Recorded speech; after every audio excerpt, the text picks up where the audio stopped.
Good morning. Has anyone worked out where we are yet? I'll give you a clue. The river runs right through the middle of this town, as you've just seen. One thing I wasn't aware of, they've got some brilliant cycleways now. It's actually the county of my birth. I grew up in a village just outside this town. Lived here till I was, I think, about 28. So, any ideas?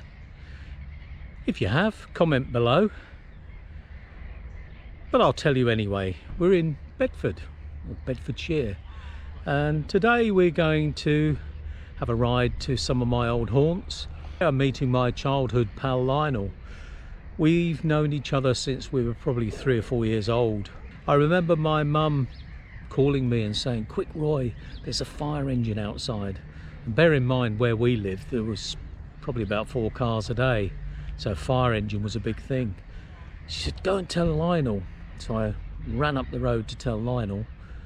And in fact, it was his house on fire. So that was a bit of a disaster for him. Lionel is the ultimate cyclist, really. He doesn't own a car. He cycles everywhere. So I'm looking forward to this ride. We haven't seen each other probably for 2 or 3 years now. It's like all these things, you tend to drift apart when you move away. So I'm really looking forward to the catch-up, as well as revisiting some of the places that we spent our childhood in. Yeah, how are we doing? You're nice and bright today. Thank you very much. Good. At least we'll see you coming. It's good to see you. Today I'm going to take you on a ride to some of my old haunts.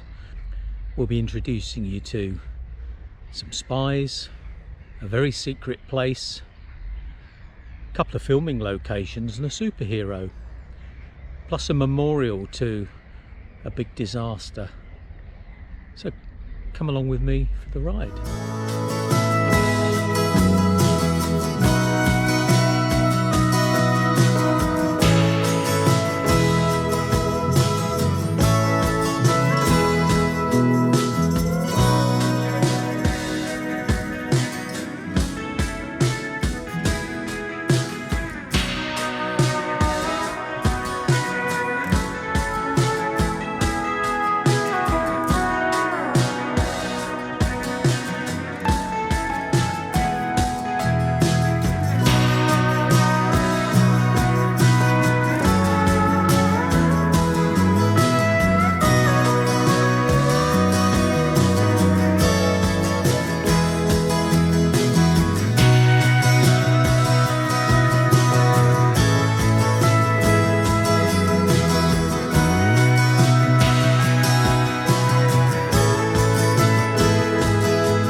Right, so we're nearly at our first destination. This is the destination of secrets and spies, and it's down there.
The place I've brought you to today is Gibraltar Farm.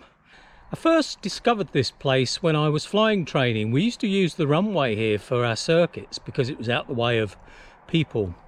And one Sunday morning I saw a group of people in a circle. They were well dressed and they seemed to be having some sort of service.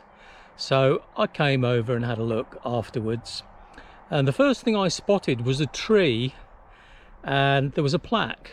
And this tree was planted in memory of the White Rabbit. So I decided I needed to discover more. The barn is a listed building, and the reason for that is that it played a significant role in the Second World War, because this is the place that spies and agents were flown into occupied Europe from. They were either dropped from Stirlings, Halifaxes by parachute. Sometimes they were taken in by Lysanders and Hudsons and also picked up. My father lived in this area all of his life, and during the war knew nothing about this airfield. Not many of the locals even knew. They knew there was an airfield here, but they didn't know what they did. So the place was extremely secret. And in fact, I would hazard a guess that there aren't many people in this area that even know much about it.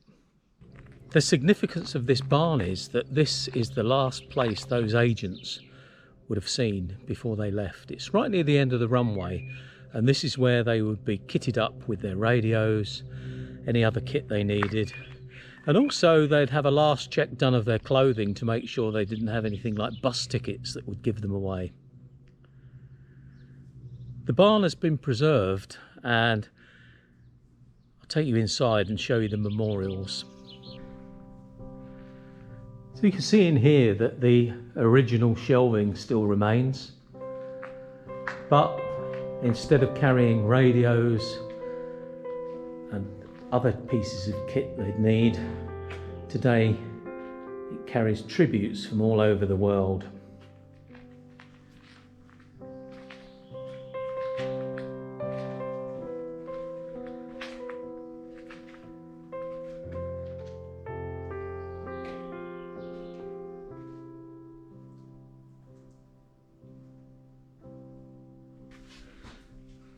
There's a photo of Violette Szabo. We'll talk about her more shortly.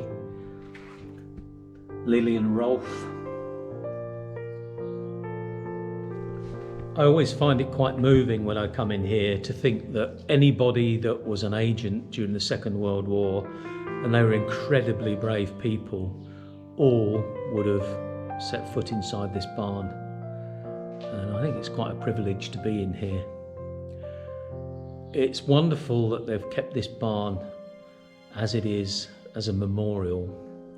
But there's also a disappointing side to this, and I'll show you that now.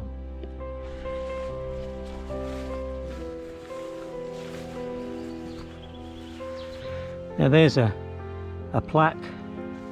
It's Captain James something, but as you can see, it's broken, sadly. There is another intact one here, and this is in memory of the Polish serviceman. Now I've pulled some of the grass away around this one. This is Group Captain C.P. Pickard and Flight Lieutenant A. Broadley. Now in actual fact it was Percy Pickard. He was 28 when he was killed, and he was a Lysander pilot, did many missions.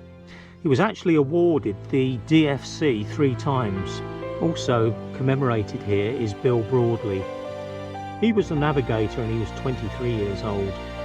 Percy Pickard led a group of mosquitoes on the raid to Amiens jail.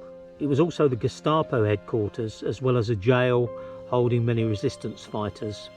And the mosquitoes breached the walls to allow many of the resistance people to escape. Sadly, Percy and Bill were killed when their mosquito was shot down. Now I've got a feeling this is the site of the White Rabbit tree, and as you can see it's disappeared. So quite sad really. This, I would imagine all of these trees were commemorative, and it's as if they don't matter anymore, which is extremely sad. I mentioned the White Rabbit.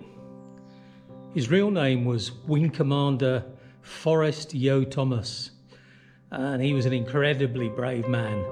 I can't tell you enough about him here, so please look him up. He's worth discovering.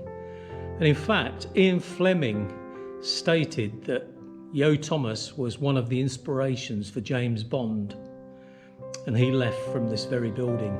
This place was so secret that during the day there was absolutely no activity. It was painted with fake hedges across the runway so that reconnaissance aircraft from the enemy would think it was a closed airfield. But at night the place really came alive, and particularly when there was a moon period. That's a quick look at the Tempsford barn.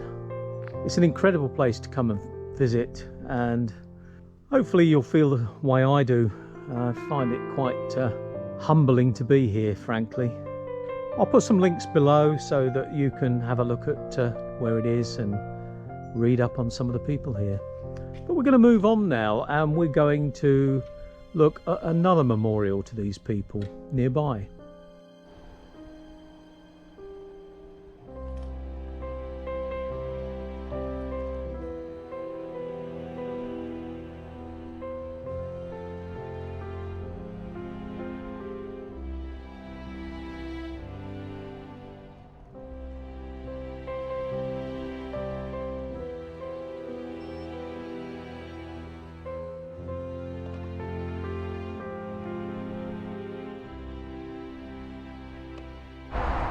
We've now come into the village of Tempsford itself, and rather a nice move by the villagers. They had a piece of waste ground here and they've turned it into a memorial garden for the female agents.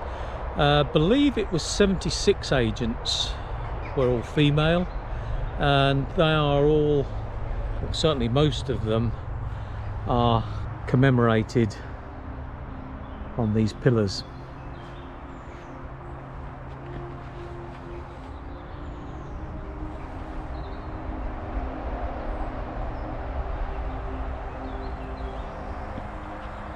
This pillar commemorates the famous code poem that was provided to Violette Szabo by the SOE codemaster Leo Marks.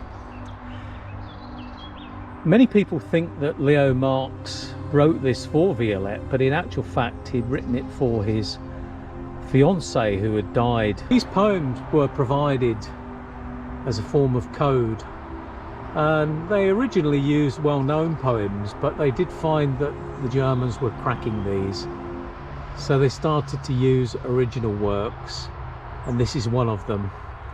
I'm sure you will have heard this one before. The life that I have is all that I have, and the life that I have is yours. The love that I have of the life that I have is yours and yours and yours. A sleep I shall have, a rest I shall have, yet death will be but a pause, for the peace of my years in the long green grass will be yours and yours and yours.